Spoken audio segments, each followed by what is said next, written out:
Ian, if you don't mind me asking, how much weight do you think you've lost when you started eating different? Oh, maybe like 40? Wow. Today I'll be sealing our 56 rep pavers in our al fresco amphitheater. I'll be applying Shabib Super Wet Look Stone Sealer. I'll put the link down below. I'll start first by jet washing all of the pavers with the Greenworks Jet Washer Pro from Harbor Freight. Then make sure you let them dry. Our pavers were installed in 2011 when we appeared on the Backyard Makeover Show Extra Yardage. They have not been cleaned or sealed since. Once you're done jet washing and the pavers are clean and dry, I applied coat number 1 of the sealer. It applies easily and isn't gooey. Still, be sure to start in and work your way out. Wait 30 to 60 minutes in between coat 1 and coat 2. Coat number 2 will use less sealer than it did for the first coat. Good morning, day 2. We're back at it now. Very interesting to see the changes here. Look at what was done last night in the afternoon compared to the square that hasn't been done. You see the difference? Now again, this is only the first coat. We're going to do 2. I'm not too sure if the camera's picking this up or not, but the applied side, these 2 rows, do you see the water beating up? That's good. That's a good sign. That means there's a seal on it and it's working.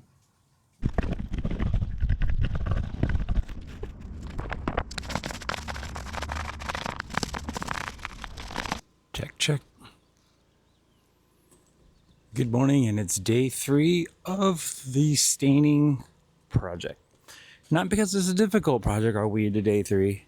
Not because we had equipment breakdown because it's day 3. Because someone, whose name shall be left out, didn't order enough product, so we had to wait. And on our way down, I just want to show you how that new step that I added is doing. It's nice and firm, look, not going anywhere. Well, here's the job. It's looking good. This is, again, the last portion of our second coat. And I need to do this part and that part. And it really doesn't take very long. Let's get busy.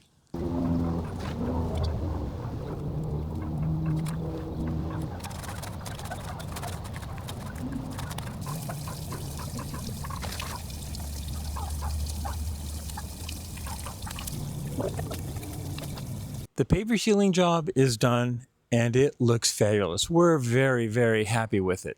It wasn't that hard to do either, and I want to just give you some of the afterthoughts of what I learned from the process. And the biggest thing is this: if you have really nice pavers right now and you love the color, then you need to do this right now. The second part is this: it goes on easy like water and it dries quickly. When you see the pockets of, the cleanser, those will end up being dry and transparent. So don't worry about that. You'll see it puddle up a little bit, and that's okay. It'll dry clear. We've got a special guest coming to the CaliKim garden today. His name is Ian. We've known Ian for about 30 years, since he was a little guy. It's going to be fun to see him. That's right. Now, Ian is growing some of his own vegetables at home, but wants to expand his garden. So we're going to show him around. Hopefully he'll get some new ideas and maybe some inspiration too on how to grow more of his own vegetables at home. All right, let's go upstairs and meet him. Wow. Hey, Ian. How are you? Good to see you. Welcome to our garden. Welcome. Thank you for having me. You're very welcome. I'm very excited to show you around today. Okay. Before we start, I want to know a little bit about what you like to grow. Do you garden anything at home? Do you grow anything at home? Yeah, right now I grow romaine and all the herbs and stuff, but I want to go beyond the tower garden and stuff. You have a tower garden? Yes. Very smart. Yes. That's a great way to grow a lot without taking up a lot of room. Yes, right? space. Yeah, perfect. Now, what do you think about growing your own vegetables? Have you had a chance to eat your romaine lettuce yet? Yes, we did, and it's really fresh, better than grocery stores. Oh, yes, My definitely. opinion. That's one thing I love about it. It tastes really good. Yeah. Great. And you want to go beyond that, you said? Yes. What are you thinking about doing? Are you hoping to get some ideas today? Yeah, today about raised beds, how many what's I recommend, what word and stuff. So I want to learn that. Okay, awesome. Well, maybe you'll get some ideas today. Yes. And as we walk around, feel free to ask me questions, or maybe would this work in my garden, or if you're Okay. having any problems or questions, I have about pests and stuff. And then I have questions about what's good with tomatoes and strawberries. And right now I have a fungus in where's a fungus? I don't know all the way about that stuff. Oh, okay. Okay. Yes. Well, when we get to those vegetables, I have some strawberries down there. Then you can tell me a little bit more about what you have going on, and we can answer your questions. Okay. Okay, y'all I want set? to say hi to Ian. Good to see you again. Good to see you. Thanks for coming over. Okay. We do like to grow a few things in containers. I know Okay. you're big on the tower, which is great. Just now, because it's so warm here so early, I was able to get already a tomato planted in here. This is actually a tomato that is a little more cold tolerant. So if we do get some cold nights still, this tomato will be okay. And over here we've got some cucumbers. Wow. So you like to grow in towers. Yes. I use a lot of trellises. Wow. So that way my cucumbers can grow up the trellis instead of just kind of getting all over the place. Yeah. Now you did talk about a fungus that sometimes your squash get. That's called powdery mildew. Okay. And usually cucumbers and squash get that a lot. Wow. And sometimes they don't get enough airflow. They'll get that white kind of powdery stuff on the leaves. Yeah. So there's actually a special spray that you can get that will help with that. Wow. But if you give it some airflow and kind of keep things pruned a little bit underneath, it really does help a lot with that. Okay. Good So maybe you to can know. try that on your squash too once you start to get squash growing if you don't have them growing yet. Okay. Yeah, but cucumbers are one of my favorite things, so I try and grow a lot of them. Yes. Do you like cucumbers? Yes, I do. Okay, what's your favorite way to eat them? With hummus and salad and stuff. Yummy. That's one of my favorite ways yes, too. Yes, All right, way to go. Way to eat those salads. Yeah. All right, you're going to have lots of fresh ones too. Yes, we do. Okay, yes. we're going to head down below. Okay. And we got lots more to show you down there. Okay. All right, let's go. Okay. A little tip here. I like to kind of tuck things in wherever I can and use space. So a lot of people might look at this and go, this is just a tiny little spot here, right? By my fence. What am I going to do with what it? are you going to do? Exactly. But what I did is I filled it with soil. Perfect. And it's perfect spot for greens. Oh, wow. So like this is called endive. It's one of my favorite greens. It's it's actually a specialty green. If you buy it at the store, it's like really expensive. That's crazy. It's very delicious. Yeah. And this is arugula. Have you ever had arugula before? Arugula is really good. It's so good. It's one of my Some favorites. of them is spicy, Yeah, but it's still good. A little spicy, exactly. But it is one of the fastest growing greens. Wow. And so I just planted this. When do you think I planted this? Guess. Like a week ago? You're very close. I planted on Sunday. Wow. And 5 days now, it's already coming up. Wow, crazy. So if you want some quick growing greens in your towers, plant some arugula. Delicious, right? Delicious in your salad or anything. So good. And the other thing is, arugula doesn't really like the heat. So the fence gives it a little bit of shade. Once it starts to get kind of hot, it might get a few hours of sun, but then because it's kind of shaded, it'll help me be able to harvest it for longer I like before that. it flowers and bolts. That's cool. Welcome to our garden here down at the bottom. This is where I grow most of my vegetables. And there's lots of different ways I like to garden. So I'm going to start off right here. Wow. Now, because it's still early spring, things are just getting started. Okay. So I actually pulled out a whole bunch of stuff last week and planted a lot of new things. Okay. So here you can see all these little seedlings coming up. Yes. Right? So that's the arugula again and mustard greens. So I don't know if you've ever had mustard greens either. Mustard greens are really good. They're kind of spicy too, huh? Yeah. Yeah, they are. And here I've got some squash growing. Now I know you were asking about squash and powdery mildew again, and maybe about pruning just a little bit. So these are actually a bush variety of squash. So we've got like your vining varieties, like butternut that you can grow like up a trellis. Yes. These are like zucchini, and cocozel is one of my favorites. A summer squash. Have you had zucchini before? Yeah, I never heard of cocoa sauce. What does it taste like? It's kind of a little bit like a zucchini, but it's kind of a striped variety. So I always like to grow things with different colors and stripes and interesting stuff, right? Yeah, like finding nutrients in all of their veggies. Absolutely. Very good for you. So I like to make little access ways through my garden here. Yes, I love it. So I can get to it. Yeah. Right? It's a little, you have this little space, you can go into a mini space. Exactly. Otherwise, how would I get back here, right? Yeah. So I've got eggplant right here. I just planted it. Wow. So it's Eggplant still likes small. cool weather or hot weather? Eggplant likes hot weather. Okay. It likes very hot weather. That's Too. whatever space you have, you can grow anything. Absolutely. So if you want to smell the sage, it smells really good. Wow, it smells Doesn't that beautiful. smell good? Yeah. And I like to kind of go like this, and then, doesn't it smell good on your hands? Yes. Mm. Oh yeah, it smells good, right? Kind of Yes. like a little Yes. breath of fresh air, right? So the lavender doesn't look like much, but Yeah. if you touch it again and then smell your hands, you can kind of smell that lavender smell, Yeah. right? Oh, yes. We built all of our raised beds. Okay. I have a book on raised bed gardening. So we teach people, on our YouTube channel how to build it, like just from the wood that you get Okay. at the hardware store. What do you recommend? What wood? This is called, I believe it's a Douglas fir. Okay. You can get Douglas. cedar or redwood, but that's Okay. very expensive. Okay, to know. Yep. So a Douglas fir or a pine is a good one to buy. And then we always seal it with an organic water sealer that's safe for organic gardening. It's Okay, food safe. good to know. That way your wood will last longer and it won't get as much water damage over the Okay. years. We don't have a super rainy climate here, so my wood will last probably 10 or 15 years. Oh, wow, So, that's crazy. in humid climates, it's a little bit different. Okay. So the cardboard on the bottom. So when you put cardboard on the bottom of your beds, what that does is it helps smother the weeds that might grow up underneath. Because you good don't to want know. weeds growing in your bed, No, right? weeds will be like it's a pest. You don't want to take them out. Like, No. So that's usually what I recommend, especially if you're planting on grass or on ground. If you're on cement or something like that, you don't really need it. Okay. But that will smother the weeds, and then the cardboard will biodegrade or break down. So we'll just add a little bit of organic matter to your Okay. bed. If you can, try and get cardboard that doesn't have colored printing on it, like the Amazon boxes are yeah. fine. Okay. But if you have I don't know if those are aphids or just little spots. So see, I've got some slugs in here that are eating. See all these holes here? Oh, So aphids, they do spread fast because they don't need to mate in order Okay. to reproduce. yikes. So that means if you don't get on top of the aphids right away, you're gonna have aphids everywhere. Oh, no. So it's always a good idea, go out, check and make sure that Okay. if you see any aphids, the first thing you want to do, you can use the sock if you want to wipe them down, or just get your hose and spray them off. Oh, okay. And then kind of wipe them off a little bit.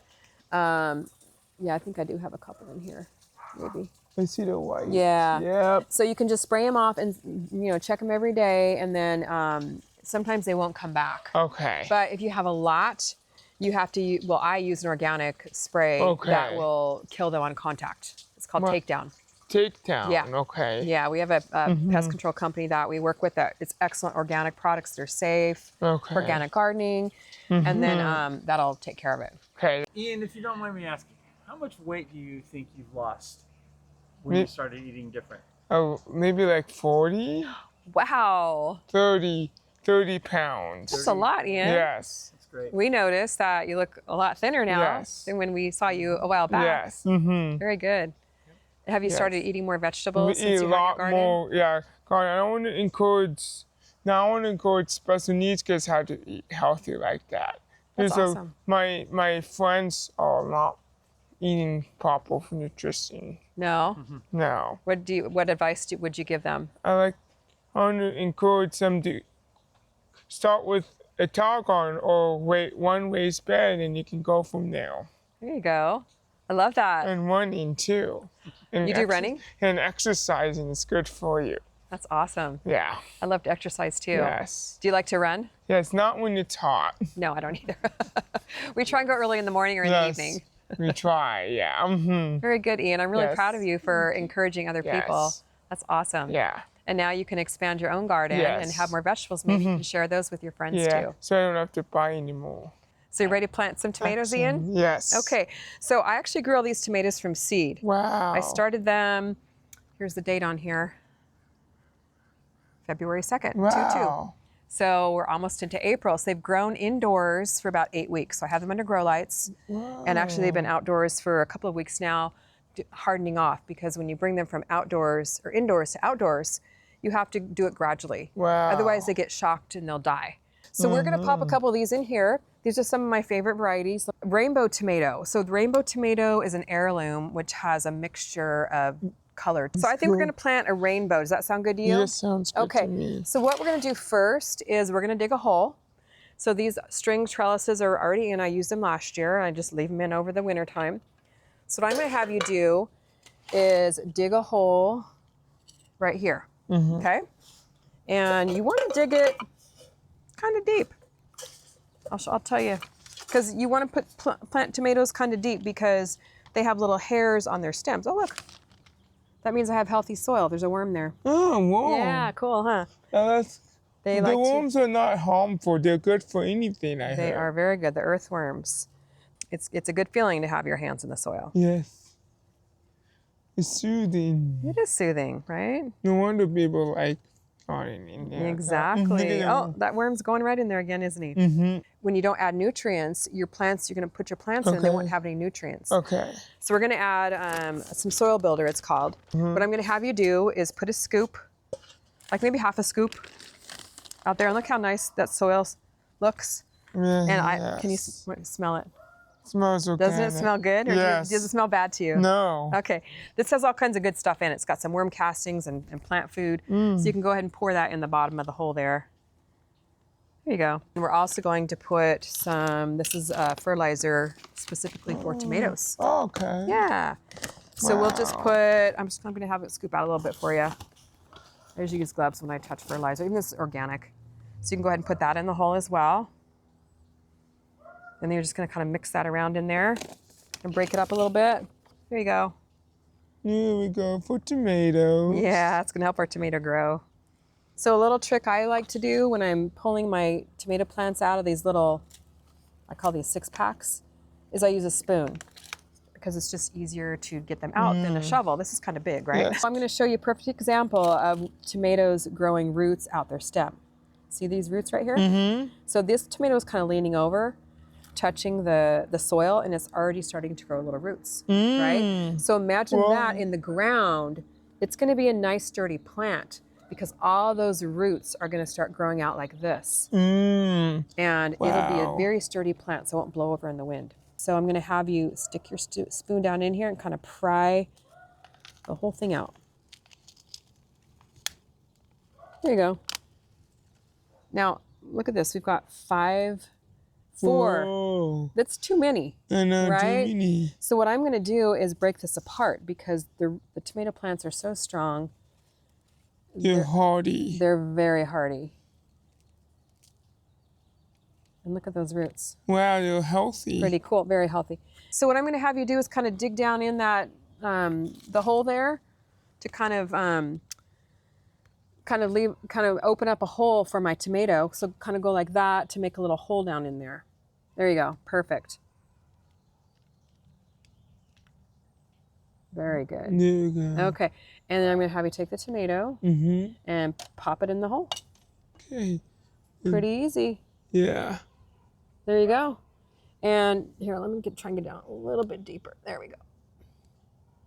Okay, and then you just can kind of push some of the soil back in there. I'll hold it up. There you go. There we go. So it'll stand up really nice there. Nice. There you go. Kind of tap it down a little bit. So, yep, and you can fill up the hole with even more soil. You can just kind of pour this right there. There you go. You can dump it. Yep. There you go. Perfect. And then just kind of pat it down so it gives it a nice firm base there. There you go. Okay. Now it's kind of leaning over a little bit, right? So there you go. There we go. You got it. This is what's called fish fertilizer. Okay. Fish is really good for plants. So Fish and Grow, it's got good nitrogen, which helps the plant grow. It's got good phosphorus, which helps the root development. It's got potassium, which helps the plant be healthy. So it has all the minerals and nutrients that the plant needs. Okay, so what I'm going to have you do now is water the plant with my watering can here. So you just kind of drench it at the base there. There you go, perfect. Let it soak in and then water it, give it another little drink. There you go. Give it some more. And that just gives the plant what it needs to take off. And in a couple days, it'll perk up with the sunshine and the warmth we're having. It'll start growing. And before you know it, it'll start growing up the string. And I'll be coming out like once a week to keep keep putting these clips on as it grows, just like we did to that one Where down do there. you get clips at? From? I get them on Amazon. I have these little pots that I thought we could put a couple of tomatoes in that you could take home. Yes. Would that be good? Yeah, it'd okay. be good. So if you want to put some soil from that bag Right. in these pots. Yeah. Make soil like this. Yep. And just fill it halfway up. Then we'll put the tomato in and then fill it some more. Like that. Perfect. Make a little hole in that soil here. And this is what's called up potting. When you have a little transplant, you want to give it a bigger pot sometimes. And then I'm going to hold the pot and let you put that, if you can, stick it down into that hole. There you go. And then add some more soil on the top so it has some more support. I'll hold the stem while you do that. Actually, you want to just grab the soil with your hand because you don't want to damage the stem there. There you go. And just fill it all the way up to the top now. There we go. Yeah, perfect. There we go. Nice. There we go. Now, it might take a few days to perk up once you get it home.